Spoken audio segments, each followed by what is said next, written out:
name is Donna Shirley. My most recent real job was the manager of the Mars Exploration Program for NASA.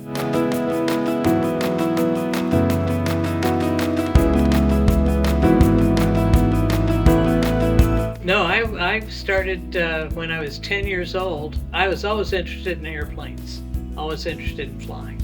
And when I was 10 years old, my mother took me to my uncle's graduation from medical school, and on the program it said aeronautical engineering. So I asked my mother what that was, and she said, "Oh, that's people who build airplanes." And I said, "That's what I want to do." So I did. From the time I was 10 years old, I did airplanes, and then I got into space stuff, and I did space the rest of my career.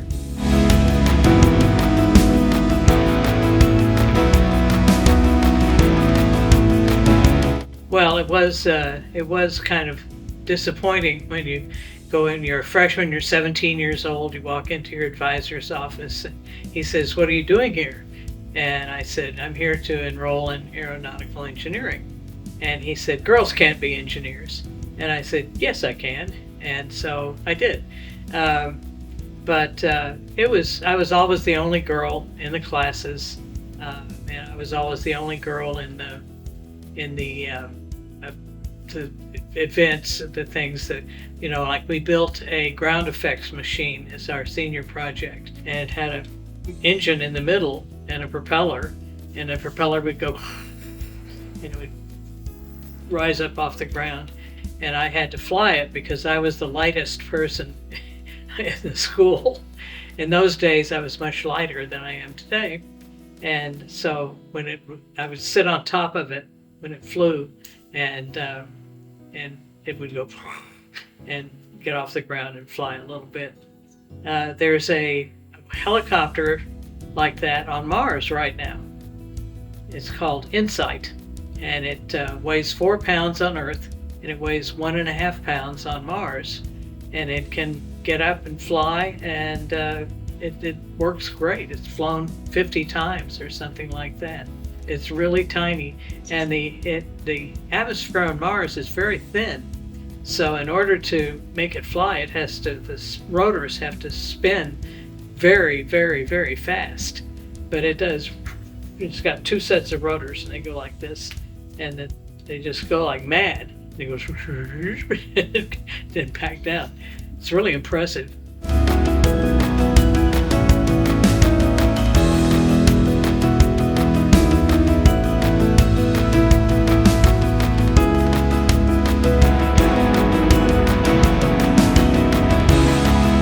Well, an aerodynamicist is a person who figures out how to fly.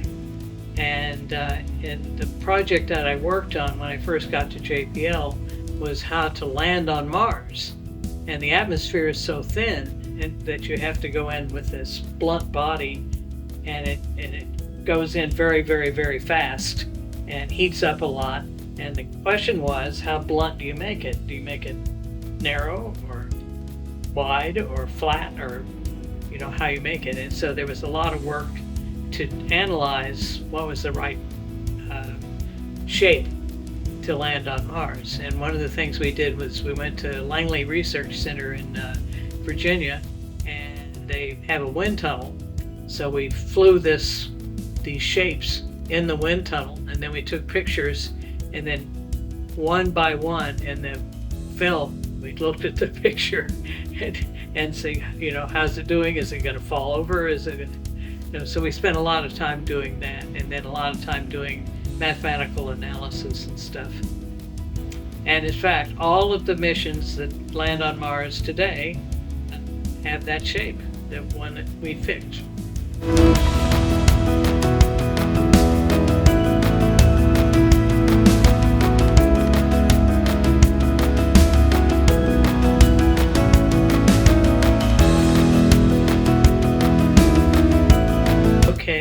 My first space mission was Mariner 10, which was Mariner, Venus, Mercury. And we flew past Venus and used the gravity of Venus to warp the trajectory so that we could get to Mercury. And then we went to Mercury, and we were able to use the the gravity of Mercury to go around the sun 3 times. So it was amazing mission. It failed and failed and failed. Everything was broken, but it all worked. When we finally got there, everything worked. We were tearing our hair out trying to figure out how to fix all these things that were broken. And I didn't do too much of that. The hardware guys did most of that.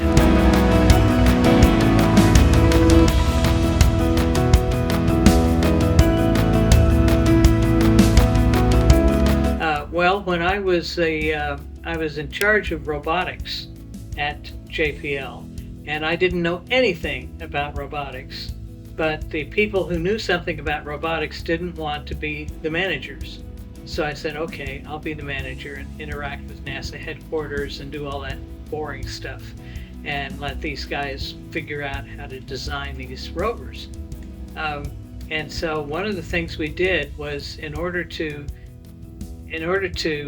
design rovers, the original ones were really great big things because the computers in those days, this was in the 80s and 90s, were huge. And so the rovers were huge. And there was no way you could launch one of those to Mars. So there was a group that was working on little tiny rovers. And their idea was to make them think like bugs. And the way a bug operates is a bug walks along, and comes into an obstacle. What the bug does is it goes, and it moves, and it goes, and it keeps bumping into it until all of a sudden it can go around it, and it keeps going until the next rocket it tries to bump into. So we used that technology plus some technology that was, okay, we're going to plan a path for the rover to go to wherever we wanted it to go, like to go to a rock, so it could put the instrument on a rock and measure what the rock was made out of. And you had to calculate how to get to the particular rock that you wanted. So we ended up with a rover. Well, here's a picture of it. The real one was twice this size. The real one was called Sojourner Truth because we had to name the rover contest, and she was named after a female hero, a heroine. And we had to name the rover contest, and kids from all over the country submitted names. And we looked at them and chose Sojourner Truth, which means traveler. So the winning essay was, she'll travel around Mars, bringing back the truth about Mars.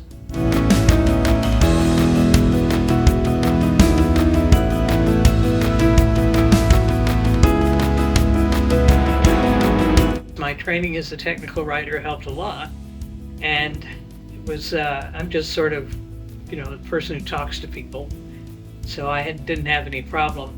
Well, I started out having a problem. My first thing was to be on NBC, and I made a recording, and it was terrible.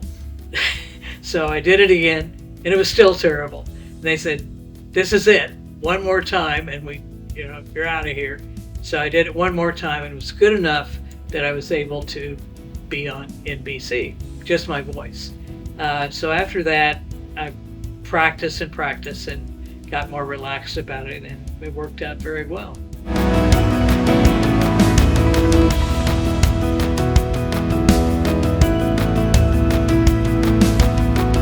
Well, gosh, the space race.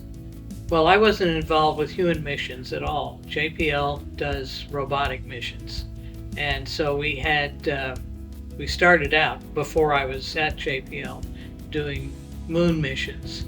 And we had 6 failures in a row. They would just fly past or they would crash. It was terrible. And finally they had one succeed and got close-up pictures of the moon, the very first close-up pictures of the moon. So that was good. But then Mars, we kept flying by Mars. So we flew by in 60s 2 or 3 times. And every time the pictures of Mars were really blech. They weren't very impressive at all. And they kept flying by the ugly part of Mars. So it wasn't until Mariner, which went into orbit, that they were able to see that Mars was really interesting. It had these huge volcanoes, 3 times the height of Mount Everest.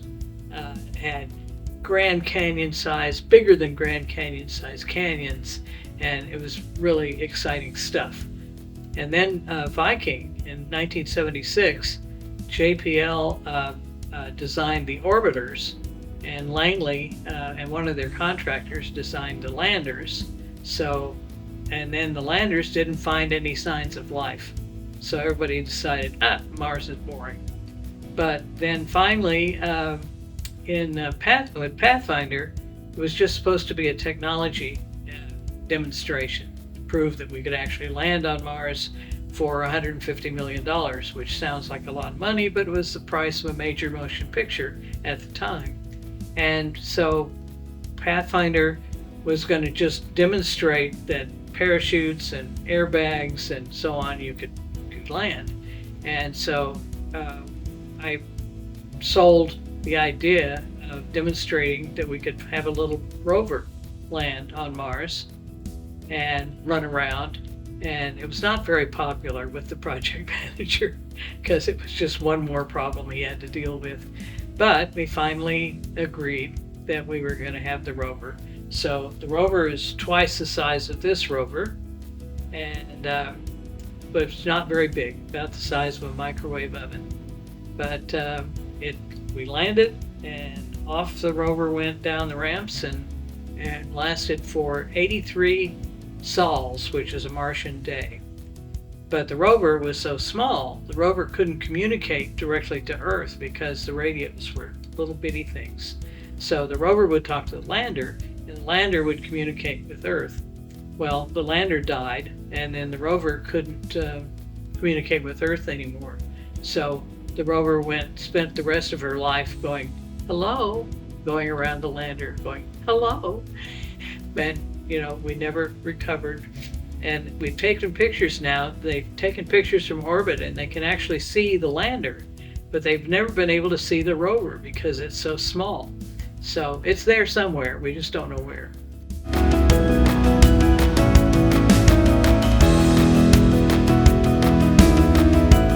Well, when I was managing the Mars program, NASA headquarters, the head of NASA, decided to cut the budget in half. So they said, we have to do a lander and an orbiter for half the price of the previous ones. And it was insane. There was no way it could be done. And I knew there was no way it could be done. And I kept complaining. My management wouldn't stick up for me. They were afraid that if they, complained that NASA would cancel the project, and then where would JPL be, and so on. So I retired and just left. And at the same time, I got an offer from the engineering school at OU to be an assistant dean. So I said, okay. So I moved from California to Norman and did that for 4 years. Teaching engineers how to be engineers is different than being an engineer. And so I created a couple of classes. I taught Introduction to Engineering, and then I taught a class called Managing Creativity, which is how to effectively manage projects. And that worked out rather well. And in fact, I wrote a book about that, but it never got published.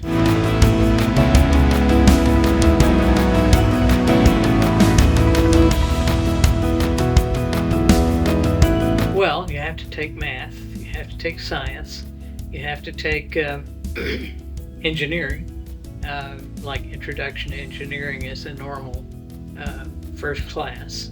And it turns out that engineers make a lot of money. So it's also a very desirable field if you can, do the work. In fact, I was just reading an article that said the most well-paid profession is chemical engineering. And I'm not sure why, but in all the top professions, most of them are engineering. Computer science, electrical engineering, aerospace. It's amazing. So be an engineer.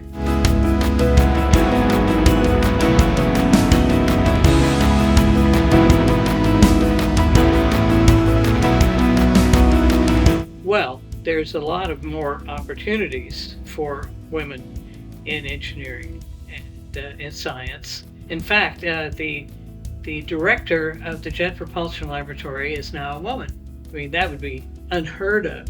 When I went to JPL, I was the only female engineer out of about 2,000 engineers, and I was the only woman. And now I think it's 20% or 25%, something like that, of women. And now, at OU, I think 50% of the industrial engineers are women. 25% of chemical engineers are women. And so it's gotten very woman friendly.